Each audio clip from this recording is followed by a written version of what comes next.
Hi friends, வணக்கம். Welcome to Lakshmi ருச்சி நலபாகம்.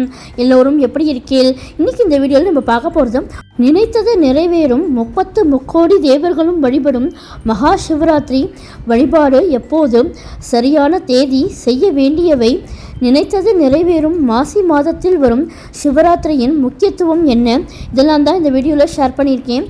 இப்போ தான் நம்ம சேனலில் புதுசாக பார்க்குறவாளாக இருந்தால் லக்ஷ்மி ருச்சி நலபாகம் சேனலுக்கு மறக்காமல் சப்ஸ்கிரைப் பண்ணிக்கோங்க. பக்கத்தில் இருக்க ஆல் பெல் சிம்லையும் கிளிக் பண்ணிக்கோங்க. அப்போ தான் நான் போடுற வீடியோஸ் எல்லாம் நோட்டிஃபிகேஷனில் வரும். வாங்க வீடியோக்குள்ளே போகலாம்.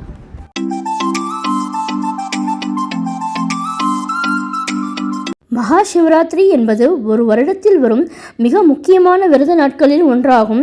இந்த நாளில் அனைத்து சிவாலயங்களிலும் சிறப்பு பூஜைகள் இரவு முழுவதும் நடைபெறும்.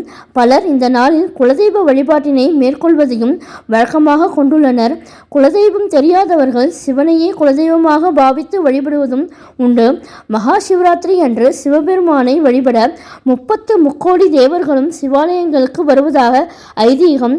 அந்த சமயத்தில் நாளும் சிவ வழிபாட்டில் ஈடுபட்டால் நமக்கு அனைத்து தெய்வங்களின் ஆசிகளும் கிடைக்கும் என்பதால் தான் மகா சிவராத்திரி அன்று கண் விழித்து சிவ வழிபாடு செய்ய வேண்டும் என்கிறார்கள்.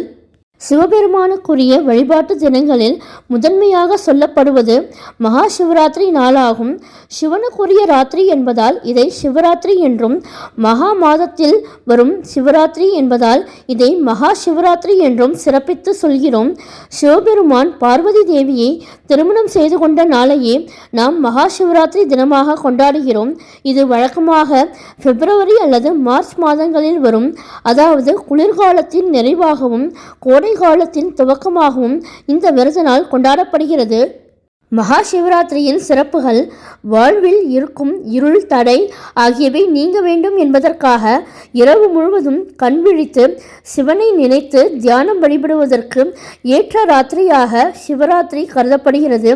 சிவராத்திரியின் சிறப்புகள் பற்றி லிங்க புராணம் உள்ளிட்ட அனைத்து புராணங்களும் போற்றி குறிப்பிடுகின்றன.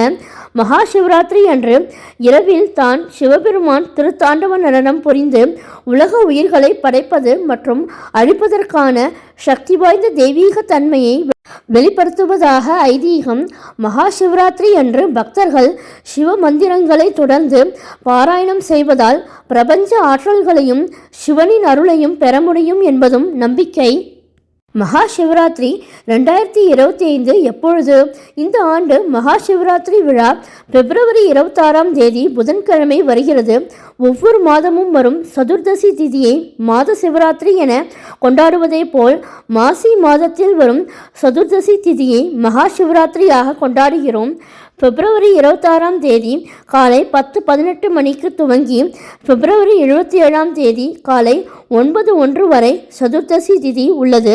சூரிய உதய நேரத்தில் இருக்கும் திதியே அன்றைய நாளுக்காக திதியாக கருத வேண்டும் என்ற முறைப்படி பார்த்தால் பிப்ரவரி 27ஆம் தேதியை தான் மகா சிவராத்திரி நாளாக கணக்கில் எடுத்துக்கொள்ள வேண்டும். மகா சிவராத்திரி சரியான தேதி. ஆனால் மகா சிவராத்திரி வழிபாடு என்பது இரவு நேரத்தில் நடைபெறும் வழிபாடு ஆகும். அந்த முறைப்படி பார்த்தால் பிப்ரவரி 26ஆம் தேதி அன்று இரவுதான் சதுர்தசி திதி உள்ளது. இதனால் மகா சிவராத்திரி விரதம் இருப்பவர்கள் பிப்ரவரி 26ஆம் தேதி அதிகாலையிலேயே விரதத்தை துவக்கிவிட வேண்டும்.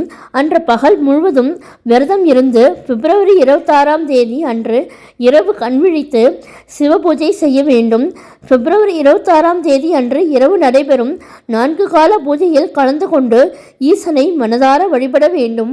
மகா சிவராத்திரியில் செய்ய வேண்டியவை: மகா சிவராத்திரி அன்று இரவு முழுவதும் கண் விழித்து சிவ வழிபாடு செய்ய முடியாதவர்கள் முடிந்தவரை சிவநாமங்களை உச்சரித்தபடி இருப்பது சிறப்பு. திருமணமான பெண்கள் தன்னுடைய கணவரின் நலனுக்காக சிவராத்திரி வழிபாட்டினை மேற்கொள்ளலாம். திருமணமாகாத பெண்கள் மகா சிவராத்திரி விரதம் இருந்து வழிபட்டால் மனதிற்கு விருப்பமானவரே கணவராக அமைவார் என்பது நம்பிக்கை. மற்றவர்கள் சிவலிங்கத்திற்கு அபிஷேகம் செய்தும் வில்வ இலை படைத்தும் பழங்கள் மலர்கள் படைத்தும் வழிபடுவதால் சிவனின் அருளை பெற முடியும்.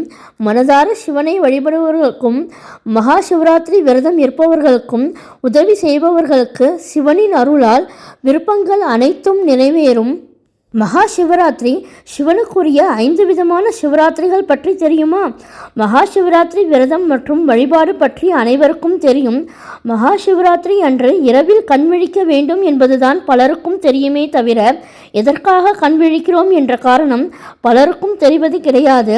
மகா சிவராத்திரியின் மகத்துவம் பற்றிய புரிந்து கொண்டு சிவராத்திரி விரதத்தை அனுஷ்டிப்பது மிக சிறப்பானது ஆகும். 5 விதமான சிவராத்திரிகள் என்ன, அவற்றின் சிறப்புகள் என்ன, சிவராத்திரியில் இரவில் என்ன செய்ய வேண்டும், எப்படி வழிபட வேண்டும் என்பதை பற்றி இப்பொழுது தெரிந்து கொள்ளலாம். இந்த முறையில் சிவனை வழிபட்டால் நிச்சயம் அவரது அருள் நமக்கு கிடைக்கும். மகா சிவராத்திரி விரதம் சிவபெருமானை வழிபட்டு வளங்களும் நலன்களும் பெறுவதற்குரிய அதி அற்புதமான நாள் மகா சிவராத்திரி ஆகும். சிவனுக்குரிய பிரதோஷங்கள் என பல வகைகளிலும் சிறப்பு பெறுகிறதோ அதேபோல் சிவராத்திரியும் 5 வகையாக வகைப்படுத்தப்படுகிறது. மகா சிவராத்திரி பூஜைகளும் 4 காலங்களாக பிரிக்கப்பட்டு பூஜைகள் நடத்தப்படுகிறது. இவற்றில் மாசி மாதத்தில் வரும் மகா சிவராத்திரி அதி அற்புதமான நாளாக கருதப்படுகிறது.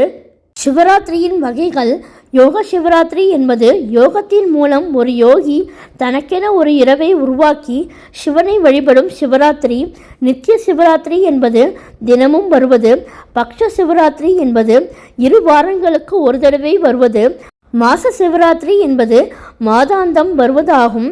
வருடத்திற்கு ஒரு தடவை வரும் சிவராத்திரி மகா சிவராத்திரி எனப்படுகிறது. மகா சிவராத்திரி விரதம். மகா சிவராத்திரி என்ற சமஸ்கிருத சொல்லின் பொருள் சிவனுக்குரிய பெரிய அல்லது சிறந்த இரவு என்பதாகும். அது மாசி மாதத்தில் கிருஷ்ணபட்சத்தில் அமாவாசைக்கு முதல் நாள் சதுர்தசியில் வருவதாகும். இந்து சமயத்தின் மற்ற விரதங்களில் இருந்து முற்றிலும் மாறுபட்டது மகா சிவராத்திரி விரதமாகும். பெரும்பாலான விழாக்கள் விரதத்திலும் வழிபாட்டிலும் துவங்கி முழுமையான உணவு சாப்பிடுவதுடன் நிறைவடையும். ஆனால் சிவராத்திரியின் போது முழு நாளும் சிவ வழிபாட்டிற்காக ஒதுக்கப்படுகிறது. மகா சிவராத்திரியின் நோக்கம் மனம் போனபடி போகும் புலன்களை கட்டுப்படுத்துவதே விரதம் இருப்பதன் அடிப்படை நோக்கமாகும். உணவை தவிர்க்கும் போது உணர்வுகளை கட்டுப்படுத்துவது என்பது எளிது என்று கருதப்படுகிறது. தினமும் நாம் அனுபவிக்கும் நித்திரை தாமச குணத்தின் வெளிப்பாடு என்றும் விழித்திருப்பதன் மூலம் அந்த குணம் கட்டுப்பாட்டுக்குள் வருகிறது என்றும் சொல்லப்படுகிறது. இவ்வாறு உணவையும் உறக்கத்தையும் கட்டுப்படுத்துவதன் மூலம் நாம் சாதாரண விழிப்பு நிலையையும் விழிப்பற்ற உறக்க நிலையையும் கடந்து மிக உயர்ந்த உணர்வு விழிப்பு நிலைக்கு செல்கிறோம். சிவராத்திரி அன்று கண் விழிக்க காரணம் சாதாரண விழிப்பு உறக்க நிலைகள் இறைவனை உணர்வதற்கு தடையாக இருப்பவனாக கருதப்படுகின்றன. தினமும் விழிப்பு நிலைக்கும் தூக்க நிலைக்கும் போய் வரும் நாம் உயர் விழிப்பு நிலை பற்றி உணர்வதே இல்லை. சிவராத்திரியில் விரதமிருந்து உறக்கத்தை தவிர்க்கும் போது எமது புலன்கள் கட்டுப்படுகிறது. அந்த நிலையில் நின்று இறைவனை போற்றி வழிபடும் போது எமது உணர்வுகள் வெண்ணெய் போல உருகி நாம் உயர்ந்த விழிப்பு நிலைக்கு செல்ல வழிவகுக்கிறது. 6 அம்சங்கள் மிக முக்கியம். சிவபுராணத்தின்படி மகா சிவராத்திரி வழிபாட்டில் 6 அம்சங்கள் சேர்க்கப்பட வேண்டும். சிவலிங்கத்திற்கு அபிஷேகம் செய்தல் வேண்டும். இது ஆன்மாவை தூய்மைப்படுத்துதலை குறிக்கும். லிங்கத்திற்கு குங்குமம் அணிவித்தல் நல் இயல்பையும் நல்ல பலனையும் வழங்கும். உணவு நிவேதித்தல் நீண்ட ஆயுளையும் விருப்பங்கள் நிறைவேறுவதையும் குறிக்கும். தீபமிடுதல் செல்வத்தை வழங்கும். எண்ணெய் விளக்கேற்றுதல் ஞானத்தை அடைதலை குறிக்கும். வெற்றிலை அளித்தல் உலக இன்பங்களில் திருப்தியை குறிக்கும். இந்த 6 அம்சங்களும் வீட்டிலோ அல்லது கோவிலிலோ சென்று சிவராத்திரி விரதத்தை அனுஷ்டிக்கும் போது இறைவனுக்கு வழங்கப்பட வேண்டியவை என்று புராணங்கள் கூறுகின்றன. சிவராத்திரி அன்று காலையில் எழுந்து புனித நீரில் நீராடி புத்தாடை உடுத்தி சிவனுக்கு புனித நீர் கொண்டு அபிஷேகம் செய்ய வேண்டும். கோவிலுக்கு போகும் பக்தர்கள் இரவு முழுவதும் கண் விழித்து இருந்து சிவநாமங்களை சொல்லி வழிபட வேண்டும். லிங்கத்துக்கு நடைபெறும் அபிஷேகங்களிலும் பூஜைகளிலும் கலந்து கொள்ள வேண்டும். 4 கால பூஜைகளும் நிறைவடைந்த பிறகுதான் வீட்டிற்கு வந்து விரதத்தை நிறைவு செய்ய வேண்டும். முதல் நாள் காலை துவங்கி அடுத்த நாள் காலை வரை தொடர்ந்து சிவநாமங்களை உச்சரித்தபடி இருக்க வேண்டும். இந்த மகா சிவராத்திரி வழிபாடு சிறப்பு வீடியோ பிடிச்சிருந்தா உங்கள் ஃப்ரெண்ட்ஸ் அண்ட் ரிலேட்டிவ்ஸோடு ஷேர் பண்ணிக்கோங்க. என்னுடைய லக்ஷ்மி ருச்சி நலபாகம் சேனலுக்கு மறக்காமல் சப்ஸ்கிரைப் பண்ணிக்கோங்க. நான் வேறு ஒரு இன்ட்ரெஸ்டிங்கான வீடியோவில் உங்களை மீட் பண்ணுறேன். Thank you, by.